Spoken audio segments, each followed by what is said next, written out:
Sorry, boy, but his captain's got to teach his men what happens to those what crossing. Captain's got to teach stuff.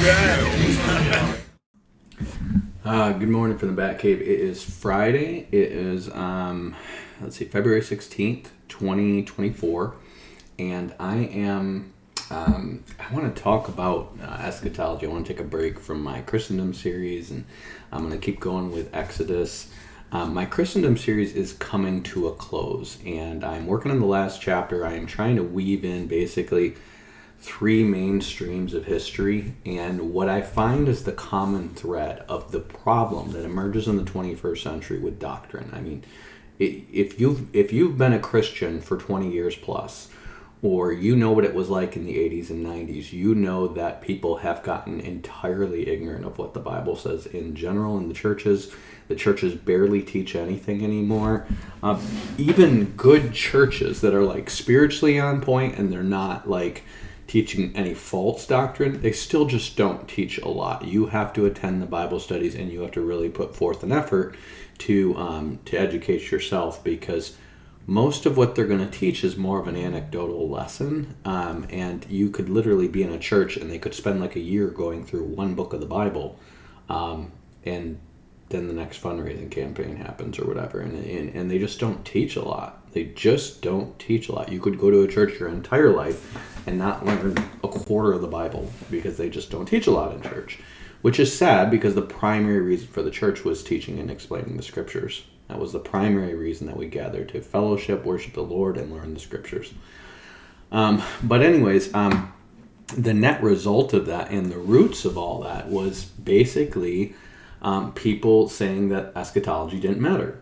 And what you find underneath all this, every single thing I'm tracing, from Kingdom Now, Dominionism, to the Seven Mountains Mandate and the NAR, to basically theological triage, which is going to be Al Mohler, and more recently Gavin Ortland, I think his name is. He's a Presbyterian. Al Mohler is a Calvinistic Baptist who heads Southern Baptist Theological Seminary.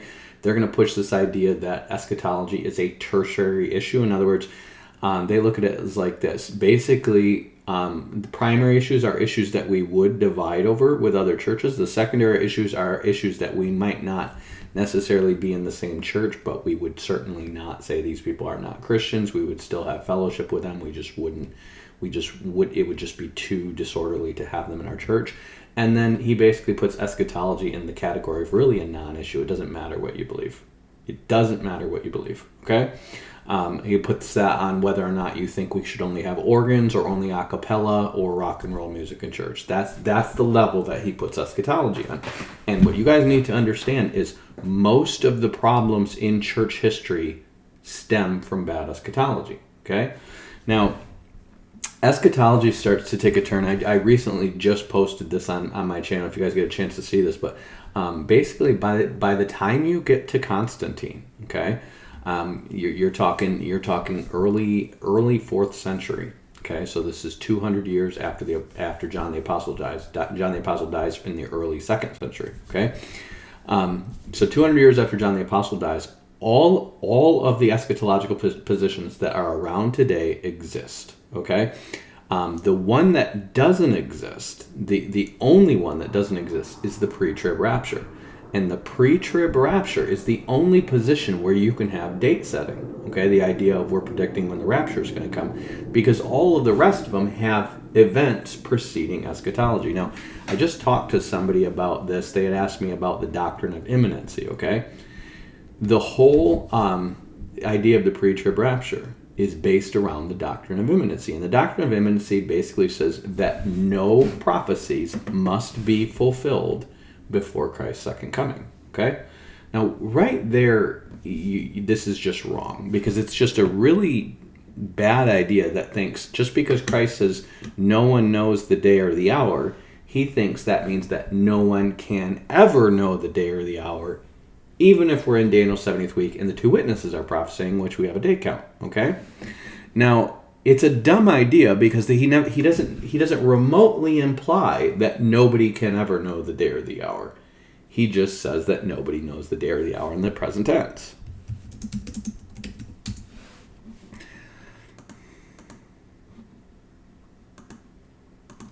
So if you go to Matthew 24, where he says this, and he just says, of that day or hour knoweth no man, okay? He doesn't mean no man will ever know at any time in the future. It's just a dumb idea to interpret it that way. But you're going to get to Matthew 24 when he says, he talks about the parable of the fig tree. And he says, but of that day knoweth no man or no angels of heaven, but my Father only. But look at what he says right before that. Now learn the parable of the fig tree. When his branch is tender and he puts forth leaves, you know that the summer is near. So likewise, when you see all of these things. Now he just gave you a bunch of things. When you see all these things, know that it is near, even at the doors. Okay? So he is giving you a specific, like, when you see these signs come to pass, then you know it's going to come. And he's going to say the same thing in Luke 21, which he would have given earlier this day, which he says, when you see these things, look up, for your redemption draws near, okay? So he's telling them that there are signs that are going to precede his coming. And then he says, verily I say to you, this generation will not pass until these things be fulfilled. Now remember, he just says, when you see all these things, this generation will not pass until these things be fulfilled. So he's telling you that the generation that is around when he comes and he sends out his angels to gather the elect will see all of these things. They won't just see some of them, they'll see all of them. So in other words, you're not going to have this happen in 50 AD, this happen in 300 AD, this happened in 250 AD. This is how you know this is not talking about 70 AD. Okay? Now Luke 21 Luke 21 he's speaking in a parable because he's speaking publicly. And he never spoke publicly without a parable, and so that's going to have a dual fulfillment, part at 70 AD and part in the last days. But Matthew 24, he's speaking privately, and he's speaking clearly to them, and he would always explain his mysterious things to the apostles privately. So he's telling them, and he does use the parable of the fig tree in Luke 21, but he's telling them, when you see all these things, again, all these things, so all the things he just explained. He just explained everything leading up to the abomination of desolation, the Antichrist beginning to persecute people, and then the rapture occurring. Okay? Not some distant time in the future. He's saying this generation shall not pass till all these things be fulfilled. So all these things are going to happen in one generation. That's going to be peace taken from the earth, all the false prophets arising, people being brought before kings and synagogues to be punished, which tells you you're going to have Jews persecuting Christians again. Okay? You're going to have an Antichrist sitting in the temple and declaring he's God. You're going to have the Jews fleeing from Jerusalem. All of this is going to happen before the rapture. Okay? And it just so happens that the Jews flee Jerusalem and the rapture happens that night. That's how I work this out. Okay? So he says, this generation will not pass till all these things fulfilled. Heaven and earth shall pass away, but my words shall not pass away. But of that day and hour knows no man, not the angels of heaven, but my Father only. Okay? He's speaking in the present tense. He's saying right now, in this time, no angels, no men, only God the Father knows when this is. He's saying he doesn't know. He's saying it's not revealed to him to give it. Okay? And this is important. It's not like Jesus fails in an attribute of God, but you need to understand that Jesus limited himself to only what a man would do, being led by the Holy Spirit during his earthly ministry, okay? Jesus, remember, he could have summoned at any time legions of angels to save him, but it was the Father's will that he had surrendered to that he goes to the cross. So he has this ability, but he refuses to use it because of he's being led by the Spirit too. Okay? It's the same thing with the second coming. He has perfect knowledge as the Father has, but he limits himself to only doing what he would do as a man led by the Holy Spirit, even though he's God in there. Okay? Now, it's not given to him to tell them. But when you get to the book of Revelation, it is given to him to tell them.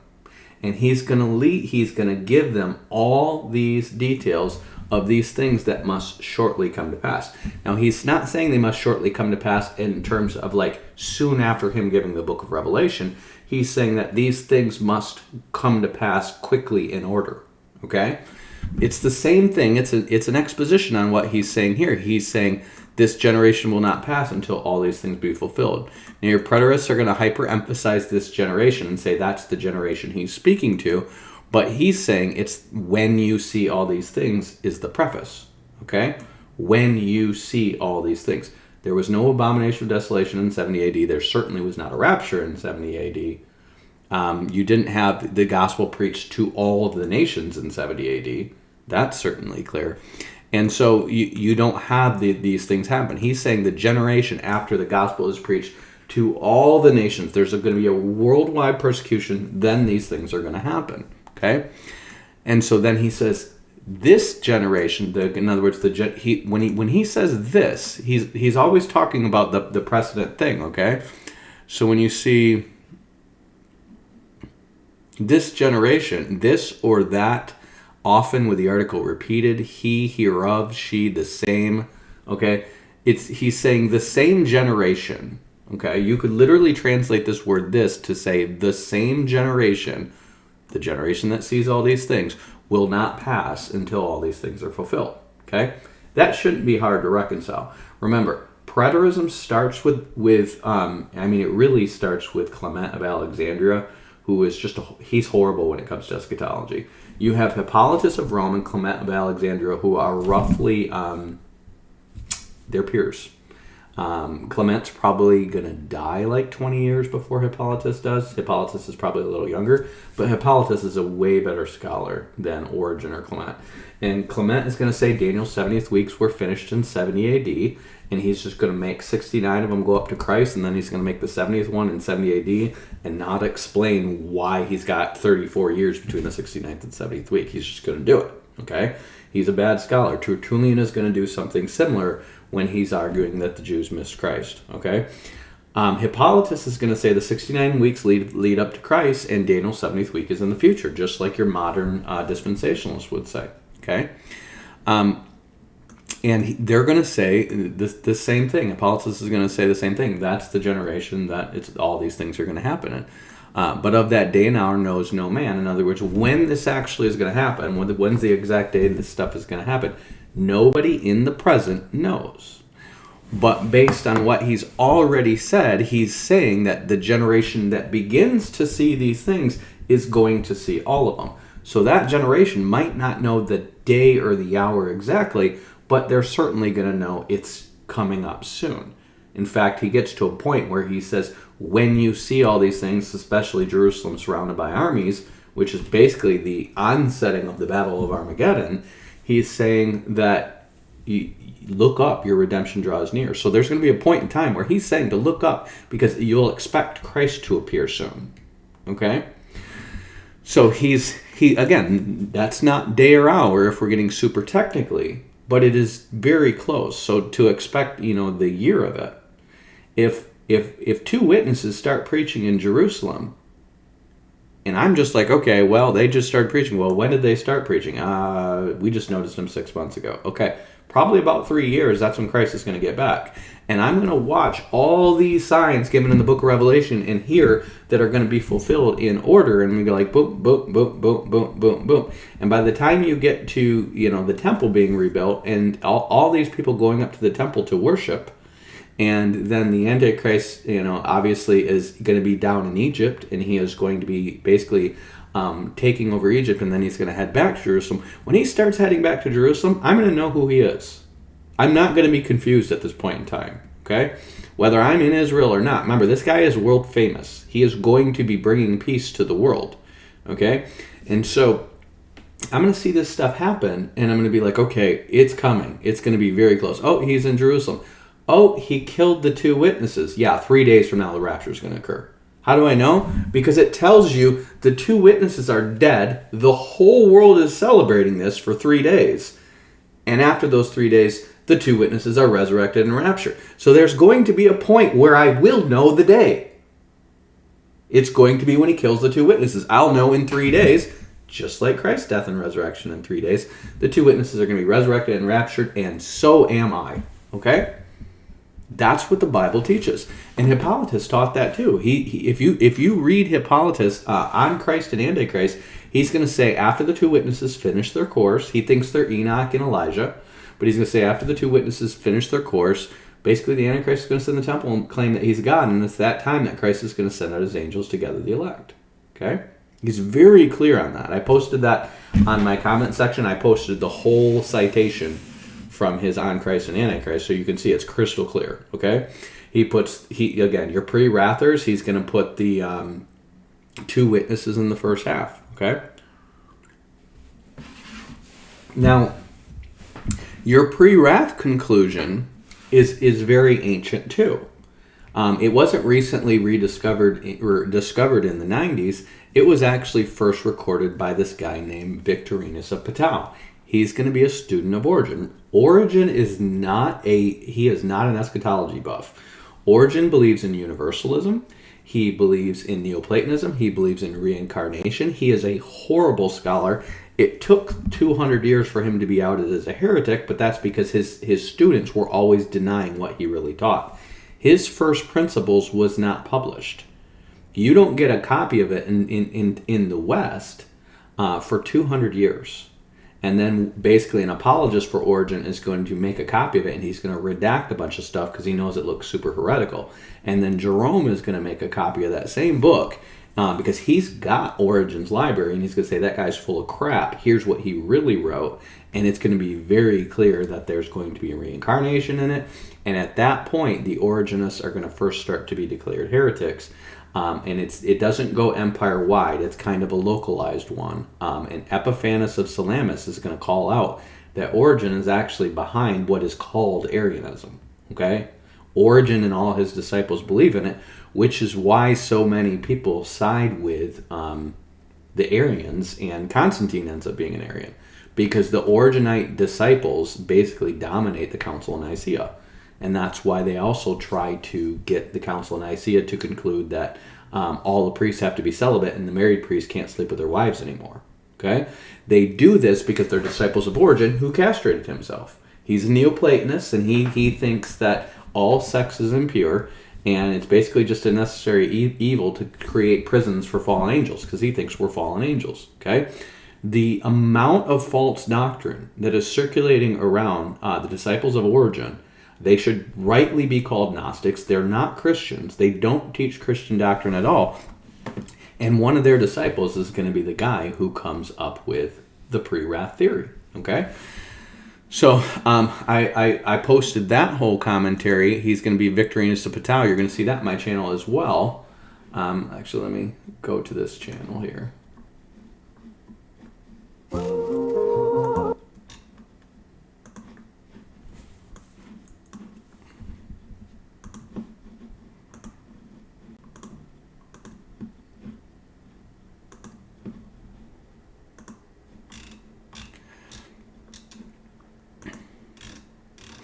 So this is Victorinus of Patau. This is what he says. And you can read, again, if you go to ANF 07, ANF 07 is going to be Philip Schaff's version. Just type in ANF 07. That's the Ante-Nicene Fathers, Book 7 of Philip Schaff's pre-Nicene Church Fathers. And it's going to be there, and you can read the whole thing online for free. But this is going to be in... let's see, I forget, it's going to be in he's going to write a whole commentary on the apocalypse. And so it's going to be broken down by chapter. Philip Schaff does that. He doesn't do that. And he just goes through and just starts explaining the whole book of Revelation. He is going to be the first guy to come up with amillennialism. He's going to say the millennium just represents a part of a millennium because the disciples of Origen followed the Septuagint. Remember, Origen did major work on the Septuagint. So his disciples think they've got the best Old Testament, and it's actually really bad. It's got 1,800 years added to the chronology of the genealogies prior to Abraham. Okay, So that 1800 years added seems to have been done by Alexandrian Jews, possibly somebody like a Philo of Alexandria, or it could have been done by Origen himself. But the point is, it tries to align the Egyptian history with the biblical history by adding those 1800 years. Okay, it's an error. It's not what the Masoretic says. It's not what the I think the Syriac Peshitta is gonna align with it, but it's going to be the Samaritan Talmud, or I'm sorry, the Samaritan Pentateuch, which is actually ripped off from the Septuagint, is gonna copy that too, and that's why people think the Septuagint is more old school. It is not. Okay. And so he's going to say, because they believe that they're like in the year like 59 something, they're going to say that the millennium is only a partial millennium, because Victorinus Pittau starts the millennium with Christ's return. That's the first, or with the death and resurrection of Christ. That's the first millennial teaching, which is basically saying that the millennium starts with Christ's resurrection. You got to understand, like, Origen's teaching, his disciples' teaching, Augustine's teaching, the Reformers' teaching on eschatology, it is bogus. It is really bad. They don't take the time to just go, well, wait a minute, when does the millennium start? Because the Puritans were premillennial, okay? But you have so the Puritans are actually better Bible scholars than like the Lutherans and the early Calvinists, and they're going, it's very clear that this millennium is in the future. And then after Oliver Cromwell takes over England, and he basically tries to usher in the millennium by having like a dictatorship and basically inviting the Jews into England, thinking he's going to convert them to Christianity, what you end up having after that is the Puritans essentially reject premillennialism, and that's when they start teaching postmillennialism. It starts with the Savoy Declaration in 1689. Cromwell ruled in 1654, I think it was. Or I think that's when he died. So, Victorinus Pittau, this is what he's going to say. This is going to be in his part on the sixth seal and the seventh seal, okay? He says, moreover, we read in the gospel that the prayers of the church are sent from heaven by an angel, and that they are received against wrath, and that the kingdom of the Antichrist is cast out and extinguished by holy angels. Now, I don't know why he calls the apocalypse the gospel, but he says, for he says, pray that ye not enter into temptation. So he's saying this part is in the gospel. And he says, for there shall be great affliction, such as not been since the beginning of the world, and except that the Lord had shortened those days, no flesh that shall be saved. Now, this is kind of weird that he says this, because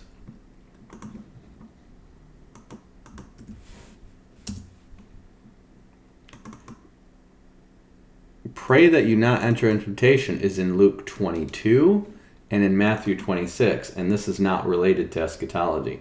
This is what Jesus says related to his crucifixion, to his disciples who are praying with him. And this is what Victorinus of Pittau is going to do through this whole book. He is going to mix and match things that don't go together. He is going to basically say that in Micah 5, where it says, we will raise up against him, in other words, the Assyrians, 7 shepherds and 8 principal men, he's going to say the Assyrian is the Antichrist, and the 7 shepherds are the 7 angels that are pouring out the vials on him, okay? He has some very whacked out ideas throughout all this, but remember, he's a student of Origen, and if you read all of Origen's stuff, he doesn't have much to say in the book of Revelation. He actually accounts it in his book Against Celsus, which is his last writing, okay? So we know he doesn't really get the book of Revelation or Daniel, because he has this weird universalist reincarnation view of things, okay? And when he gets to his Against Celsus and he's going to write on eschatology, he just basically gives you this standard classical understanding of what Daniel is, and he basically is just a real general reading of Daniel, and just says there's going to be this Antichrist and all this in the last days. There's going to be an apostasy and an Antichrist in the last days. He really doesn't exposit it. He doesn't try to corrupt it, because again, he keeps his universalism and his that we're the fallen angels and all this stuff in his private writings. And again, Celsus is going out publicly, so he just really gives a standard. This is what Christians believe, and doesn't really comment on it. Okay. But Victorinus is going to be, this is going to be 270. Origen dies in 254. So this is 15 years after Origen dies. This is going to be one of the earlier students from his school. And by the time you get to the Council of Nicaea, which is going to be, I think, in 318 or something like that, so it's going to be close to 50 years later, the majority of the major scholars involved in Nicaea have been taught at Origen's school, okay? Or they're taught in Alexandria, and his brother ran that school. Clement, followed by Origen, followed by Origen's brother, and then Origen's brother becomes the Bishop of Alexandria, okay? This is going to be around like the 230s that happens. So Origen is dominating the East in terms of education, because you really only have, in terms of the church, everybody's either directly mentored by another bishop, or you have two schools that exist. One is run by Origen, and one is run by his brother. That's the only place where people can go to train to basically get themselves to move up in the rank as a theologian and as a bishop, okay? So imagine the whole world has two seminaries, and both the seminaries are Calvinists. Guess how fast everyone's going to become a Calvinist, right? And so that's why the Calvinists are taking over the seminaries, because the seminary is where you go to get a piece of paper that says you're highly qualified and trained and to carefully read and understand the Bible, while everything else has to be like, you have to go, you have to humble yourself, you have to prove yourself as a teacher. Maybe you start out teaching kids, and then you start out teaching youth, and then you start out teaching baby Christians, and then eventually you get to the place where you're teaching adults, and then eventually you get to the place where you're teaching the whole church, okay? Now, I've been through every one of those steps, okay? But you can go to seminary and get a job as a pastor right out of seminary, even though you're like 22 and you just became a Christian 4 years ago. Think about that. You can get a pastor job right out of there. Whereas if you're doing it, the normal biblical route, which was before you get these Gnostics starting these schools, you prove your character as you're proving your teaching. And then you eventually get to a place where you're teaching in higher and higher levels. Well, Irenaeus and Hippolytus would have been through that school of thought, where Origen and Clement and all these guys that come afterwards are from the seminary school of thought. Like, let's fast track these guys to success. So what's going to happen? All the people with money who can afford to be sent away to go to school for a few years and want to move up in the ranks of the church. So a lot of these people are going to be trained in rhetoric and philosophy and stuff like that. They're going to go to either Clement's school, which is early 3rd century, or Origen's school, which is going to be early to middle 3rd century. And those two schools are going to exist. And Origen's school is not really going to go away till after the Council of Nicaea. The school in Alexandria is going to pretty much stick around until Alexandria is gobbled up by the Muslims, okay? And then you're basically going to have teaching kind of just go up within the ranks of the Roman Catholic Church, but teaching really goes downhill, and that's why you don't have many great composite theologians after Augustine. It's not because Augustine's so great and he sorted everything out. It's because within a couple hundred years of Augustine, the Muslims take over Antioch and Alexandria, and Antioch starts a school there later after Origen's school, and there's your main three seminaries are gone. Like they're in areas that are occupied by Muslims. Carthage ends up being taken over by the Muslims not long after that, and you're mostly down to Rome and Constantinople, which is where your scholars are. And you don't really have schools anymore where you have most of the learning is going to be in the monasteries, which are pretty much gay clubs. They're like secret societies. So you don't really have teaching in the church until you get into like the 12th century, and then you start to have universities pop up. Okay?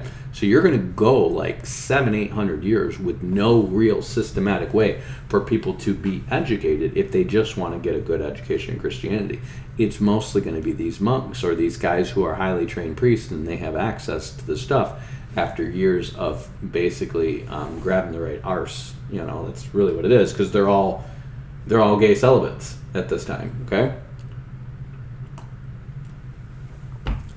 So this is what Victorinus Battau, remember, this is Origen's student, this is what he's going to say about this. He says, Moreover, we read in the gospel that the prayers of the church are sent from heaven by an angel. They are received against wrath, and that the kingdom of Antichrist is cast out and extinguished by holy angels.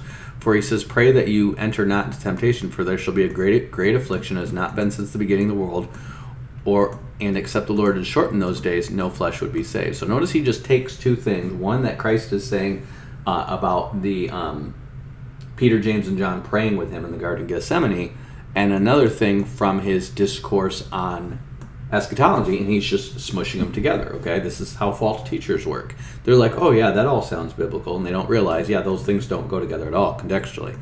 Therefore he shall send 7 great archangels and smite the kingdom of Antichrist, for he himself also said, then the Son of Man shall send his messengers, and they shall gather his elect from the 4 corners of the wind, from one end of heaven to the other thereof. Okay, so he's saying that it sounds like he's going towards a mid-trib position here, but then he says, for moreover, he previously says by the prophet, then shall the peace of our land, when it shall rise 7 shepherds and 8 attacks on men, they shall encircle Asher, which is Antichrist, in the trench of Nimrod. So this is just a bad translation of Micah 5 that he's reading into it, and he's saying the 7 shepherds are the 7 angels pouring out the vials. That is the nation of the devil, the spirit of the church, by the spirit of the church. Similarly, when the keepers of the house shall be moved. Okay, I don't know what that means. Okay, so basically the 7 spirits that are over the church, he's going to say are the 7 angels. See, he's just attaching stuff together loosely. He's really a horrible exegete is what he is. Moreover, the Lord himself in the parable to the apostles, when the laborers had come to him, said, Lord, did we not sow in thy field good seed in thy field? Whence why does it have tares? Answered them, an enemy has done this. And they said, Lord, would you have us root them up? And they said, no, let them grow together until the harvest. Okay, now this is what's really weird. When he gets to the part on the harvest in Revelation 14, he does not mention it at all. He mentions the harvest of the grapes, but he does not mention the harvest of the earth by the Lord with the sickle. Okay, he just skips it. And this is how you can tell when somebody has a selective reading of something and they don't want to take the text for what it's saying. They have an agenda. Okay. And he says, just you pay attention to the stuff that they never mention in their eschatology, and you're going to find your pre-wrathers skipping Revelation 14, because it's like, well, what is this? And when does it occur? Because you're going to have bulls after it, and you're going to have 2 witnesses before it. And they don't like that. Okay? So the apocalypse here shows, therefore, that these reapers are the shepherds and the laborers the angels, and the trumpet is the word of power. And although the same thing recurs in the files, in other words, it repeats itself, okay? He's saying that the trumpets go first and then the files, they repeat themselves. Still, it is not said as if it occurs twice, but because it is decreed by the Lord to happen, shall be once for all. Once for all is talking about the death of Christ for sins once for all. See how he's just mixing and matching stuff? It is decreed by the Lord to happen, shall be once for all. He's just mixing random stuff in it. He says, for this cause it is said twice. What therefore said to in the trumpet shall be in the vials. Okay? So he's basically saying the vials repeat what's in the trumpets. Okay? Now this is exactly what your pre-wrathers say. This is what Stephen Anderson says, and this is what Donnie at Standing for Truth says, because his eschatology is basically a ripoff of Stephen Anderson. Okay? I don't know why this guy ducked me and decided to invite me on his show and then ghost me. But my guess is that he saw enough of my stuff that he knew that I could pick apart his stuff like nobody else, because I know where it comes from. Okay? I know his stuff is a ripoff of Stephen Anderson, and Stephen Anderson taught that the vials and the trumpets are a repeat of themselves, which is really stupid, because one of them says 1/3 of the waters are turned to the blood, and another one says all the waters are turned to blood. And so how the frick can 1/3 of the waters be blood and all the waters be blood at the same time? It's just retarded. You should know that one is forecasting another one, because one is leading up to the Antichrist coming and the other is leading up to Christ coming. And Antichrist is going to be 1/3 because 1/3 of the angels follow Satan, and that's why all the trumpets have 1/3 with them. I explain all that in my book. Donnie doesn't want to know that. He's already published a book that ripped off a bad idea. You guys tell him, goad him, just mess with him until he has me on. Otherwise, we're just going to say, okay, he's ducking me because he's scared of being called out as a fraud. Okay? We're going to leave it at that. We must not regard the order of what is said, because frequently the Holy Spirit, when he has traversed even to the end of the last times, he returns again to the same time. So he's going to say the Holy Spirit keeps going back to the beginning of Revelation. That's what Stephen Anderson says. That's what Donnie Badinsky says. Okay? Not true. There's only one time in the whole entire book of Revelations. Well, there's actually two. One is going to be the seven churches is going to lead you up to the rapture, because that whole thing about spewing you out of my mouth, and if they answer the door, I will sup with them, in the seventh church, is actually an allusion to the rapture. Okay. Then you're going to have the eschatological stuff go on from chapter 4, and it's going to lead up to chapter 10, where the angel is going to tell him to go back and prophecy again. And he's going to go back to the beginning of the 3.5 years, because he leads you up to the seventh trumpet, and then he goes back to 3.5 years to the two witnesses, and then right after the two witnesses die and resurrected, the seventh trumpet is blown. Okay? So the only part that you have repeating itself twice is the seven trumpets. And it very clearly articulates that in Revelation 10 and 11. That's why you have 8 and 9 leading you up through 6 trumpets. And then right before the seventh trumpet is blown, he pauses, tells him to go back, and then he's going to explain the two witnesses during that same time. And if you pay attention to the signs that the two witnesses are able to call forth, and the signs that come out of the seventh trumpet, you realize the two witnesses are calling out the 7 trumpets. Okay? And then they die, and then they're resurrected, and the seventh trumpet is blown. Okay? That's the only thing that repeats itself. But he's going to say that the Holy Spirit makes him repeat it again and again and again. Why? Because he's trying to confuse the eschatology. He's teaching amillennialism, and now he's teaching pre-wrath, essentially. And he says, nor must we look for the order of the apocalypse, for we must follow the meaning of those things which are prophesied. Therefore the trumpets and vials is signified either the desolation of the plagues that are sent upon the earth, or the madness of Antichrist himself, or the cutting off of peoples, or the diversity of plagues, or the hope of the kingdom of the saints, or the ruin of the states, or the overthrow of Babylon, that is the Roman state. Okay, in other words, he's saying basically he's saying the book of Revelation is not chronological. It's just giving you a bunch of themes of things that happen, and there is some truth in that, but it doesn't mean that it's not set in a chronological order. It certainly is. It's just that when you get to explaining the Antichrist, or explaining Mystery Babylon, or explaining the New Jerusalem, it is going to lead into stuff that happens before that object or person or item is introduced. And so when he gets to explaining the beast, he's explaining the beast and the image of the beast in Revelation 13 when the image of the beast is set up. But he goes and starts by explaining what leads up to the beast before that. He does the same thing with the Battle of Armageddon, okay, because he's going to explain it in Revelation 14, but it actually occurs in Revelation 19. He is going to do the same thing with the New Jerusalem. He's going to explain how it's sent out for the healing of the nations, even though it's not introduced until after they're in the eternal state. Which, why would you need to heal the nations in the eternal state? And that's going to confuse some people. But again, the main thing that the New Jerusalem does is it serves as a second ark, because the whole universe is going to be dissolved. And all of God's creation that is going to remain in the new creation is going to be safe within the city, and all the wicked are going to be without, as the whole creation is dissolved by fire, and that is hell. And then within that, the New Jerusalem is going to set back down on the new heavens and new earth, and you're going to have basically a new pure universe. Okay? So you're going to have things introduced in that way, but he's going to overplay that to basically just say, well, that's why the bowls and the trumpets repeat themselves. It's not true, because you need to line up what the bowls and the trumpets say, okay? One darkens out the third of the sun, another darkens out the whole sun. How can you darken out the third of the sun and the whole sun at the same time? It's impossible. You can't have... That's just... You just need to understand why there's a third and then why there's a whole. So then he says, after this I beheld, and lo, a great multitude, which no man can number, of every tribe, nation, people, and tongue, clothed with white robes. What the great multitude out of every tribe implies is to show the number of the elect out of all believers, who, being cleansed by the baptism of the blood of the Lamb, have made their robes white, keeping the grace in which they are received.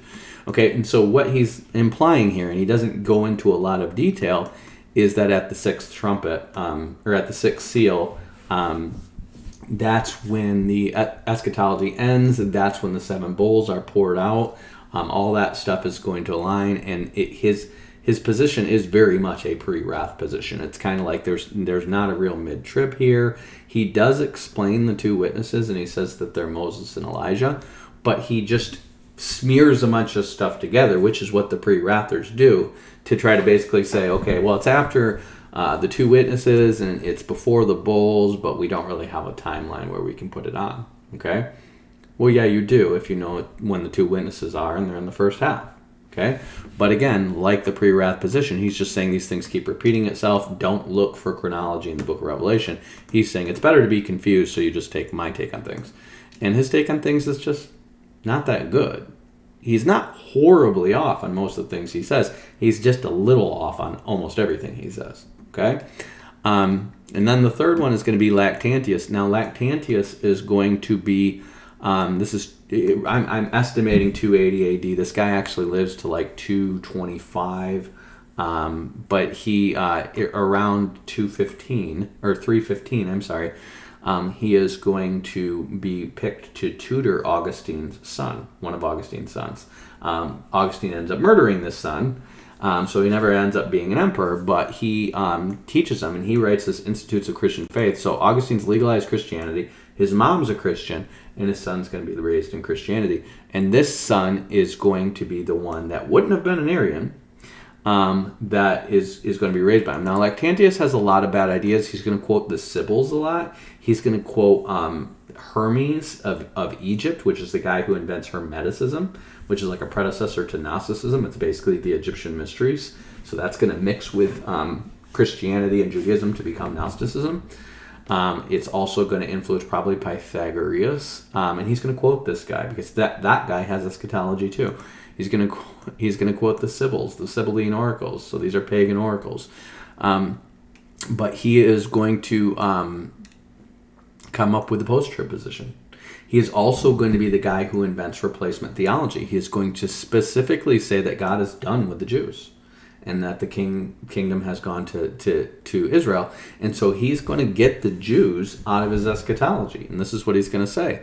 He's going to say, thus the world will be reduced almost to a solitude. So he's talking about after all the bowls and trumpets and everything are done. He's a post-trib position. He says, then will he basically sees two antichrists. So he sees the first Antichrist is going to essentially be the one who subdues three kings. He actually says he's going to take over Turkey. They call it Asia, but Asia is Turkey to the Romans.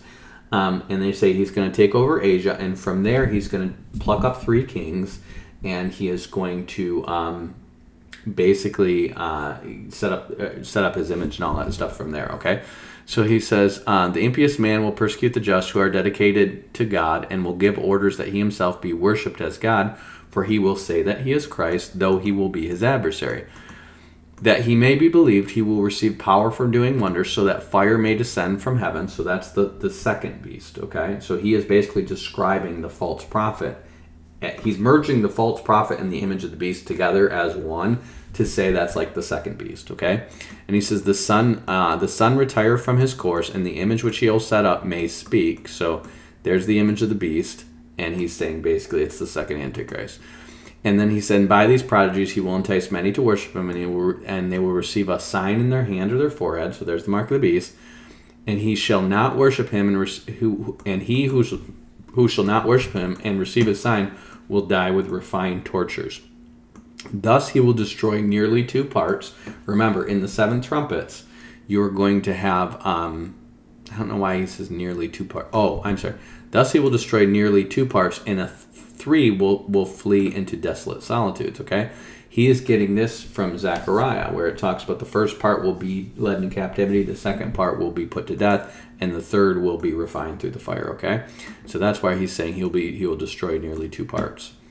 And then he says, but he, frantic and raging with implacable anger, will lead an army to besiege the mountain to which the righteous will have fled. So he is looking at the Jews fleeing into the mountains as the church fleeing into the mountains. Okay, remember, he's a replacement theologian. Okay, he doesn't believe the Jews are going to be restored ever. Okay, and when they shall see themselves besieged, they will implore the aid of God with a loud voice, and God will hear them and will send to them a deliverer.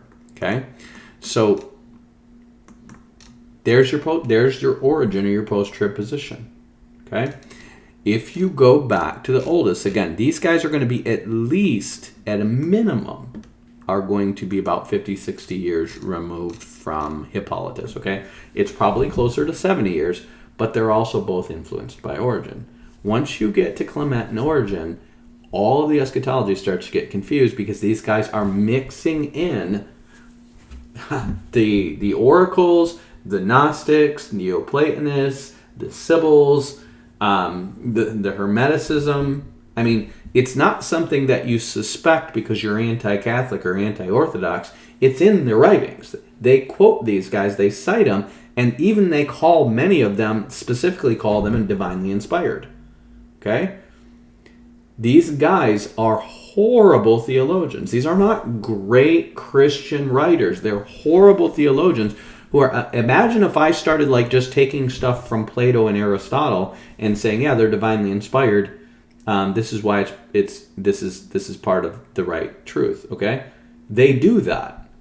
Lactantius actually does that. These guys are going to go into Plato and Aristotle and be like, yeah, they believe there's one God, and Pythagoras says this, and blah blah blah, and you go from Justin Martyr all the way up to these guys in the Council of Nicaea. They believe that these oracles and poets and even some of the pagan stuff is divinely inspired.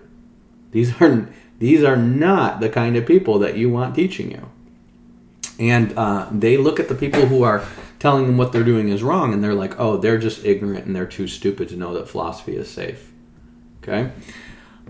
Hippolytus was not one of those guys. Hippolytus is going to write his treatise against all heresies. Irenaeus is going to write his book against heresies, where he's going to shred Gnosticism, and Clement is going to extol Gnosticism.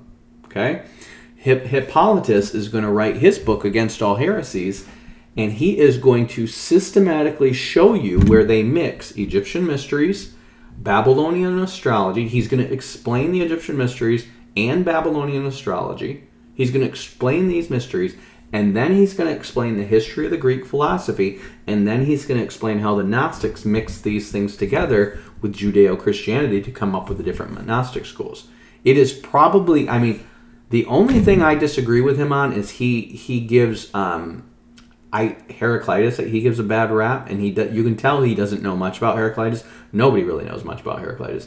I don't think Heraclitus was as bad as everyone thought. I think he was a guy who basically saw the limits of philosophy and basically went crazy because he was trying to figure out God from philosophy and he couldn't. Parmenides was definitely a pedophile, homosexual pedophile, and he was the one who taught Plato and Aristotle. He taught Plato and Aristotle. Or I'm sorry, Plato and Socrates. And then Plato's going to teach Aristotle. Okay? So you have these philosophies going back to Pythagoras, who was the first person who called himself a philosopher, and he runs a cult. He runs a monastic cult. He runs a cult where you have to be silent for it's either 2 or 3 years. You can't say anything. You have to give them all your belongings, and you can't say anything until you've been there for like 2 or 3 years. And then once you've rightly learned, and that's where orthodoxy comes from, rightly taught, okay? It's the same thing they're going to use in Freemason and all the mystery cults. Once you're rightly taught, then you can start to basically parrot what the mystery cult says, okay? And Pythagoras ran a cult like that, and that cult was eventually burned down with him and his disciples inside. It was evil, okay?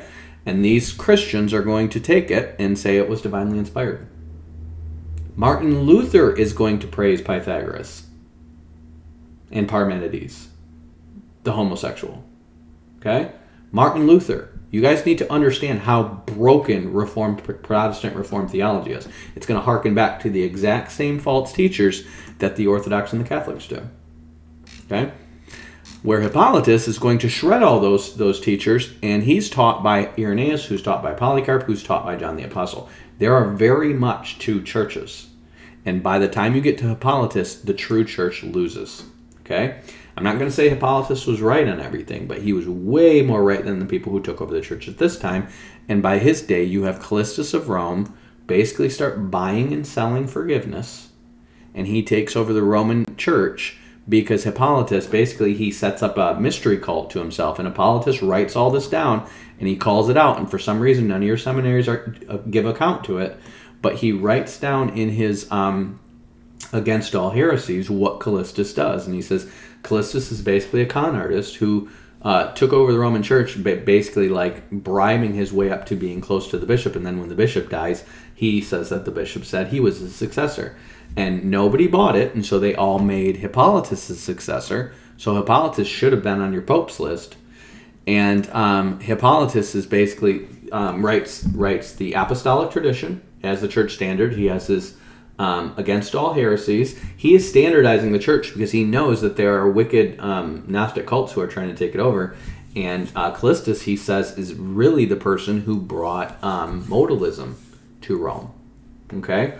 And he said that once he tries to put himself out as the bishop, he takes one of his disciples who he taught modalism, and he excommunicates that guy as a way of establishing his authority among people, because he's excommunicating a guy who's truly a heretic, and people are like, oh yeah, we're going to side with him because he's excommunicating a true heretic. And Hippolytus is like, yeah, he's a heretic because that guy wasn't really stubborn and opinionated about that heresy until he got around Callistus, and Callistus made him more and more stubborn about it, and then Callistus excommunicated him.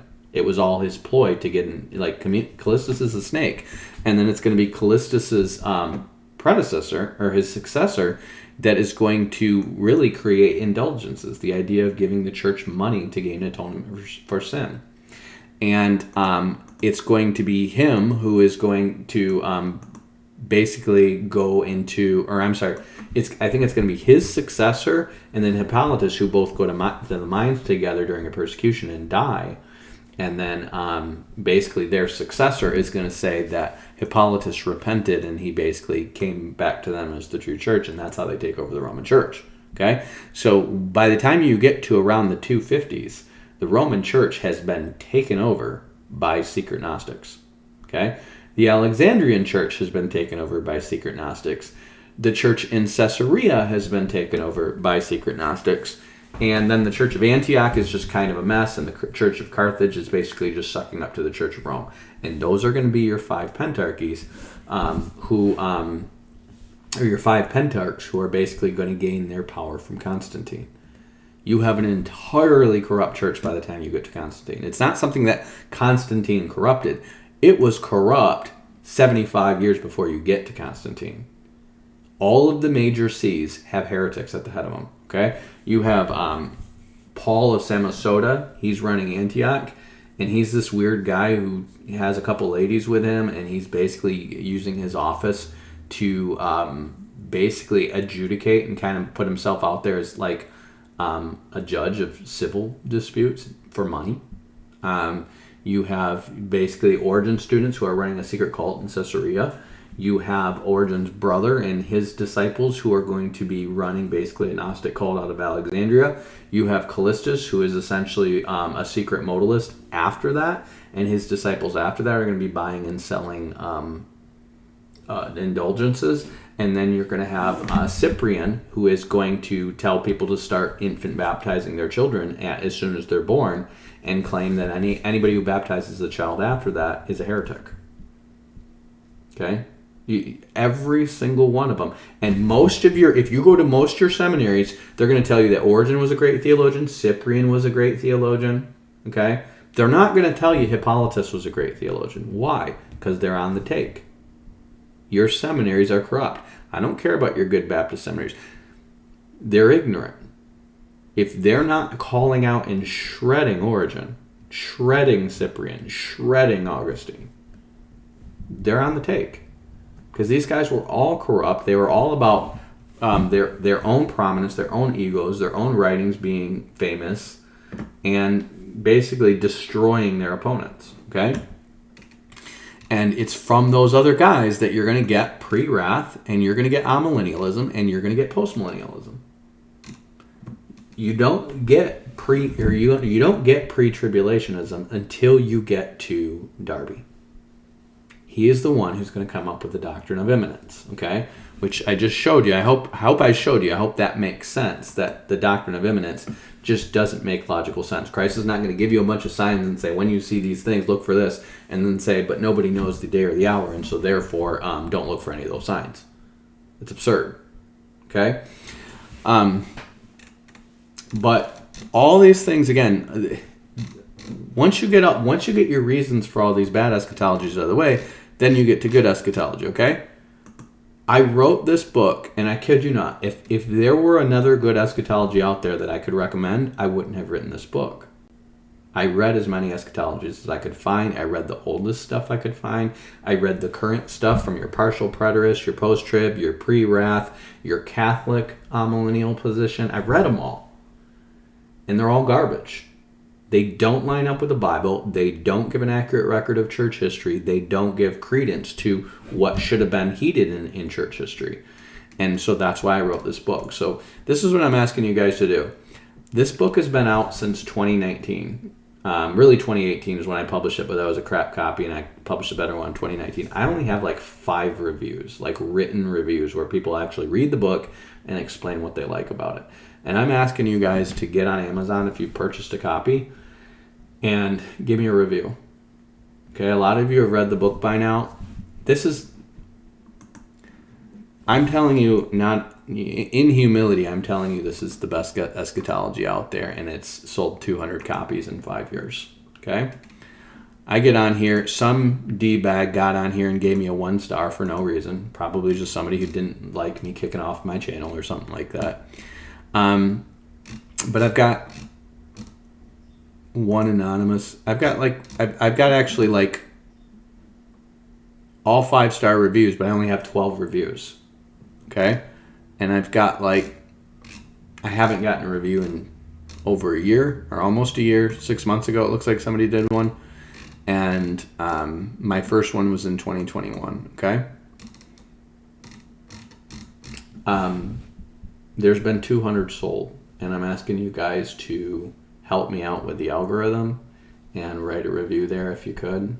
Again, we're getting close to this stuff coming. If you don't see what's happening in the church right now, I mean, when you read what these guys are writing about the end times way back then, okay, and I'm talking, here's what Hippolytus is going to say. Hippolytus actually says that the world is going to be taken over by 10 democracies. He doesn't just say 10 kingdoms. He says 10 democracies, okay, which is absurd because nobody was a democracy back then. The closest thing you had was the Roman Republic that had a Senate, and so you had somewhat of a limited representative democracy. But we're sitting here we're sitting here teasing civil war and World War III all over the world. It's not just in America.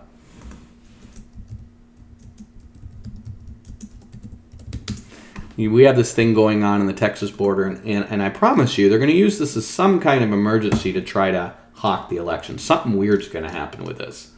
Okay, this is not just going to die down. This whole thing about the border, you have basically a contest going on between the Federal Border Control and the Texas National Guard over just letting in tons of immigrants. And we know these people are sex trafficked. We know they're going to go to places where they're basically slaves to people because they owe them money to get them into America. These people are going to give them the fake documents that they need, and then they're going to have to pay them back in sex slavery or gang-related stuff or drugs or whatever. This happens all over, okay? Well, this is going on, and it's almost like pushing the red states and the blue states to a point of civil war. Well, if you read what these people say, it says the whole world is going to go into civil war and exterior wars in the last days, because that's going to come from that is going to become from Luke 21, where he says there's going to be wars and commotions. So commotions are going to be, when you hear of wars and commotions, be not terrified, for these things must come to pass, okay? Commotions is like saying civil uprisings. That's what commotions are, okay? So you're going to have wars and civil strife. These are external wars, and these are civil wars, okay? He's saying the whole world is going to fall into a state of wars and civil wars until it gets so bad that when the one world government starts taking over, and again, this is not just in the Bible, this is in, what is his name? H.G. Wells' The Shape of Things to Come, where he predicts the world war, and then he predicts basically a world war that goes until the whole world is down to like tribal societies. And then once all these tribal societies are around, it's going to a one world government is going to rise up, and it's going to be super technological. You need to watch this movie, you guys. Okay? You can see it probably on Netflix, and it's probably on YouTube as well. So yep, you can watch the whole movie. Apparently it's public domain now, on YouTube. Okay? It's an hour and a half long, and it basically describes the world going into World War. He wrote this. The movie came out in 1936. Remember, World War II started in 1939. Hitler was already starting to get aggressive at this point. Okay, and he dies, I think, in 1934. So he wrote this in like the 1920s, I think. And basically, it's the shape of things to come things to come. It basically describes this war that basically tears down to the society to rubble. And then you're going to have this high-tech civilization. These are these space weird people right here, that they show up. And this woman is going to be part of the tribal society, so she's like a Jezebel. And they basically are going to have these giant flying machines, and they're going to start the one world government and really quickly take over. Remember, he wrote The Open Conspiracy. He was part of the Fabian Social Society, and he wrote all this stuff about futurism and about aliens and about robots. He described the internet, all this stuff, starting in the late 1800s. He used to consort with a witch. He was a spiritist. Okay? And then he basically talks about how the whole society goes underground. He describes space travel, and basically like they go underground and they figure out how to extend their lives and all this stuff, because that's where the wicked flee in the millennium, is underground. Okay? He writes this stuff in 1936, and it's the map that they're playing on. Remember, he's getting this from demons. Okay? But again, you can look at this is on, because it's a public domain movie. Maybe it shoot out. I'll just put a copy of it on my channel since it's public domain. Maybe we'll see. But this we're literally in this right now. We're literally in the wars and commotions are starting. Okay, the spirit of Antichrist is already in the world, and if you guys don't know what's happening with the spirit of Antichrist, it's the growth of Messianic Judaism. I mean, it's all the apostate stuff that's leading to confusion. It's the ecumenicism and all this stuff. But the big one, if you know what the true apostasy is, it's an apostasy to Judaism. Okay, now look at this. You just go to type in the words in your search engine, fall backward, okay? And you're going to have two of these. Dan shall be a serpent in the way, an adder in the path that bites the horse's heels, so that its rider shall fall backwards. That is describing Dan is the serpent, so that's the Antichrist. He's going to be descended from Dan, and he's going to bite the horse's heels. That's the white horse, so that its rider shall fall backwards. That's the white horse leading them back into Judaism. How do I know that? Because Isaiah 28 is going to be talking about the new and old covenant. And he said, but the word of the Lord was unto them precept upon precept, precept upon precept, line upon line, line upon line, here a little and there a little, that they might go and fall backwards and be broken and snared and taken. And he's going to go on to say how they've made a covenant with death. He's talking about the Jews who reject Christianity and try to go back to the law after the law has been abolished. Okay?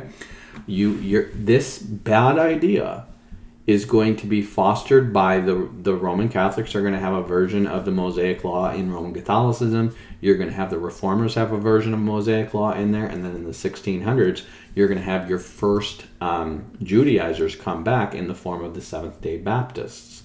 Okay, that's going to be the 1650s. After in the 1630s, covenant theology is formed, which is a form of really Judaizing. Okay. Covenant theology is going to claim that the Mosaic Law pre-existed. It goes all the way back to Adam. This is false. It's not true. The Mosaic Law does not start until Moses. That's why it's called the Mosaic Law. Okay? You have no record of Sabbath keeping before Moses. You have no record of food laws before Moses, except for not eating blood, which is from Noah. Okay?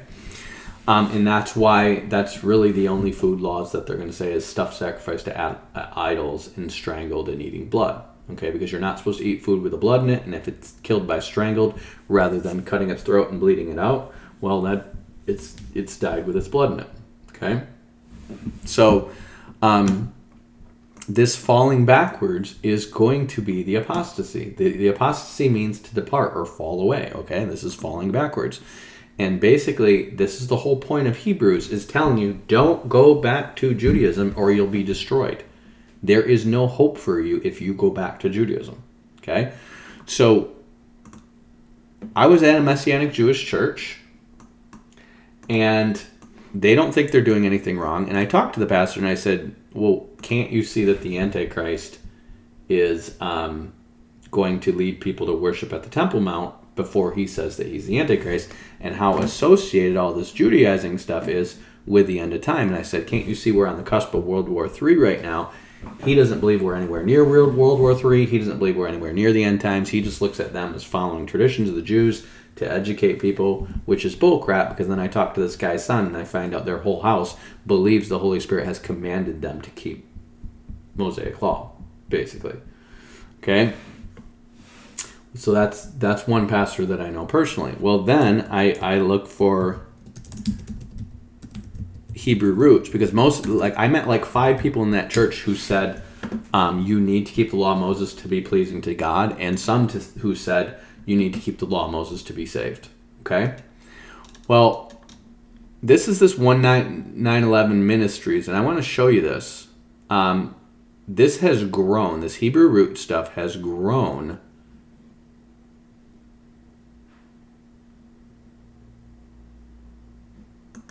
If you go to this 911 Ministries, I want to show you how, and again, Hebrew roots and Messianic Judaism are indistinguishable. They mix and they blend in all their churches, okay? You're going to have Messianic Jews who practice Messianic Judaism who say, we don't believe you have to do this, but we just do because we like the tradition, blah, blah, blah, okay?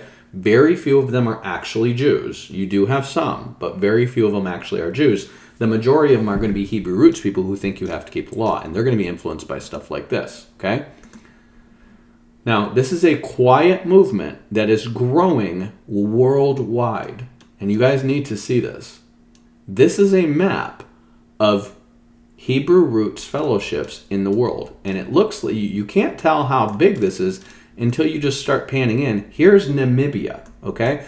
Namibia is one of the most sparsely populated countries on the planet, but they have 1, 2, 3, 4, 5, 6, 7 Messianic fellowships. 7 Hebrew roots fellowships in sparsely populated Namibia. This is a place where elephants need to wander away to get some water, okay? You go to places there's barely a country without it. This is the island of Mauritius. The island of Mauritius has 2 Messianic or Hebrew roots fellowships growing in it, okay? You're going to have one in Madagascar. And then you get into bigger countries. Look at this. Korea. 1, 2, 3, 4, 5, 6, 7, 8. 8 in Korea. 1, 2, 3, 4, 5 in Japan. Okay, Hebrew roots. Look how many in Australia. Look how many in New Zealand. You're going to have Hebrew roots fellowships. Look at this. In Jeddah. In the Saudi royal city, you have 2. And they're not just there. They're not just there. These are places where Christianity is persecuted. And they're not just there, but they're there with a phone number and an email. They're there with contact information. Now, you talk to Jews, and they say they're not Jews. But Christians aren't saying they're not Christians, which they should. Okay, these are not Christians. Look at this. The UAE, Muslim country, 1, 2, 3, 4, 5, 6, 7, 8, 9, 10, 11, 12 Hebrew roots, but in the UAE. Okay? You go to Qatar, who supports the Muslim Brotherhood, there's one there. There you go. You go to Bahrain, there's 2. People are not accounting how fast this is growing. There's one in Cairo. There's one in Aqaba, Jordan. There is 1, 2, 3, 4, 5, 6, 7 in Israel. 7 Hebrew roots. Okay? I promise you, there's no distinction between Hebrew roots and Messianic Judaism. People try to tell you there is. It's just because they're painfully naive. I've gotten to know enough of these people up close. It's that they're painfully naive. You have one in the Kurdistan region of Iraq. You have one in Turkey. You have 3 on Cyprus. You have 3 in Greece. You have them all over Europe. You have one in Tunisia. I mean, just look at all the ones in Muslim countries we have. You have all these ones in Latin America. It's very big in Latin America. Look at Costa Rica, Panama, Dominican Republic, Puerto Rico. Look how many in Puerto Rico. 1, 2, 3, 4, 5, 6, 7, 8, 9, 10, 11, 12, 13, 14, 15, 16, 17, 18, 19, 20, 21, 22, 23, 24. You have 24 choices in little Puerto Rico to go if you want to go to a Messianic fellowship. 24 of them. You've got one in the Virgin Islands. You've got 5 in Trinidad, 6 in Trinidad and in Tobago, okay? This is only going to explode as Israel becomes more and more successful in their wars, okay? Israel is currently, listen, they're currently fully pushing out the Philistines or the Palestinians from Gaza Strip. They are fully pushing them out, okay? They have basically pushed them from the north to the south, and now they're pushing them out. Egypt is rounding up tanks here, and Egypt is saying, well, we don't want them to come into Egypt because they know they're a terrorist group. They know the whole culture is dominated by a terrorist group, and they don't want them to come into Egypt. But Egypt is in need of major loans from the IMF, and people believe that they're going to be forced to take in these Messianic Jews. And I'm going to tell you what's going to happen. Or not the Messianic Jews, I'm sorry, the Palestinians. I'm going to tell you what's going to happen. They're going to probably end up in camps on the border, and they're probably going to get like UN aid and stuff like that, just like these camps that are in Jordan, these camps that are in Lebanon, okay? And then what's going to happen is they're going to be, the ones that are terrorist inclined are probably going to go to the Houthis down here. I think the powers that be want this trouble to be here. With the Houthi rebels shooting at the ships and all that, I think they want this to be here. I think they want this to be closed off and all terrorist related, so that way you can justify now moving all this manufacturing to Neom and piping the oil up here, and so nobody needs to travel through the Persian Gulf and the Red Sea anymore. They want Iran to close this, and they want the Houthis to close this. I mean, they're disrupting all of world traffic, and once they do, if you have all this manufacturing now right here, no matter how much automation you get in the manufacturing, you're still going to have humans involved, and they're going to get these humans from these Palestinian refugees. The good ones are going to go work in Neom, and the bad ones are going to go join the Houthis. And that's why it's going to say in Joel 3 that he sells them to the Sabaeans, and if you look up the Sabaeans, they're exactly where the Houthis are. Okay? So all this stuff is happening right now. Russia is still taking over Ukraine. When they're done with the Ukraine, I promise you, next is going to be Georgia and Azerbaijan. Russia will take over those next, okay? Don't listen to your pundits. Don't listen to your people who are like, oh, China's falling apart and they're going to be gone. Those people do not consider biblical eschatology into their equation. They do not consider natural disasters and economic collapse and all this stuff, okay?